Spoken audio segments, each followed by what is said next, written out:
ನಮಸ್ಕಾರ ವೀಕ್ಷಕರೇ, welcome to Radha's kitchen. ಇವತ್ತು ನಾನು ಗೋಣಿ ಸೊಪ್ಪು ನೋಡಿದ್ದೀರಲ್ವಾ, ನೋಡಿ ಗೋಣಿ ಸೊಪ್ಪಿಂದ ಇವತ್ತು ನಾನು ಚಟ್ನಿ ಮಾಡ್ತಾ ಇದ್ದೀನಿ.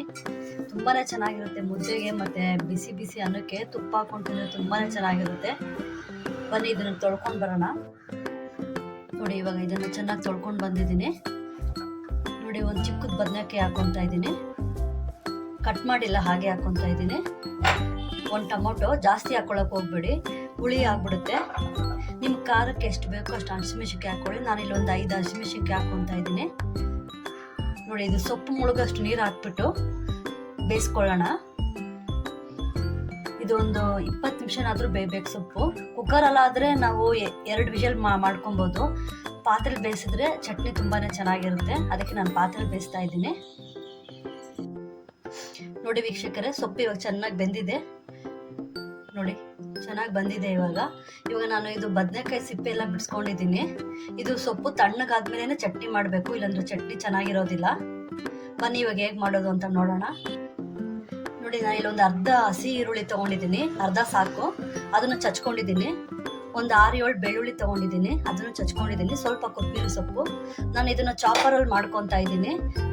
ನಿಮಗೆ ಒಳಕಲ್ಲಿದ್ದೆ ಹೊರಕಲ್ಲಲ್ಲೂ ಮಾಡ್ಕೊಬೋದು, ಮಿಕ್ಸಿಲಿ ಹಾಕಿದ್ರೆ ಚೆನ್ನಾಗಿರೋದಿಲ್ಲ. ನಿಮಗೆ ಒಳಕಲ್ಲು ಇಲ್ಲ, ಇದು ಚಾಪರ್ ಇಲ್ಲ ಅಂದರೆ ಮಿಕ್ಸಿಲಿ ಹಾಕ್ಕೊಳ್ಳಿ, ಅಂದರೆ ಜಾಸ್ತಿ ನುಣ್ಣಗೆ ಮಾಡ್ಕೊಳಕ್ಕೆ ಹೋಗಬೇಡಿ. ಇವಾಗ ನೋಡಿ ನಾನು ಇದನ್ನೆಲ್ಲ ಹಾಕ್ಕೊತಾ ಇದ್ದೀನಿ.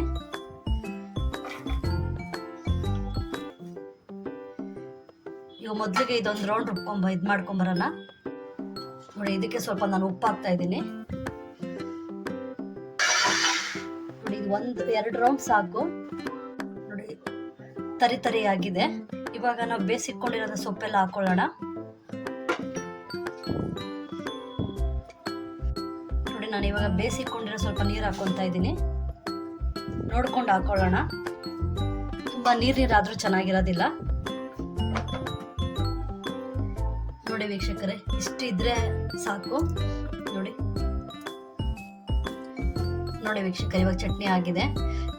ಇದಕ್ಕೆ ಒಗ್ಗರಣೆ ಹಾಕಿದ್ರೆ ಚೆನ್ನಾಗಿರೋದಿಲ್ಲ, ಹಾಗೆ ಮಾಡಿದ್ರೇ ಚೆನ್ನಾಗಿರೋದು. ನನ್ನ ಚಾನಲ್ ಇಷ್ಟ ಆದರೆ ಲೈಕ್ ಮಾಡಿ, ಶೇರ್ ಮಾಡಿ, ಸಬ್ಸ್ಕ್ರೈಬ್ ಮಾಡಿ.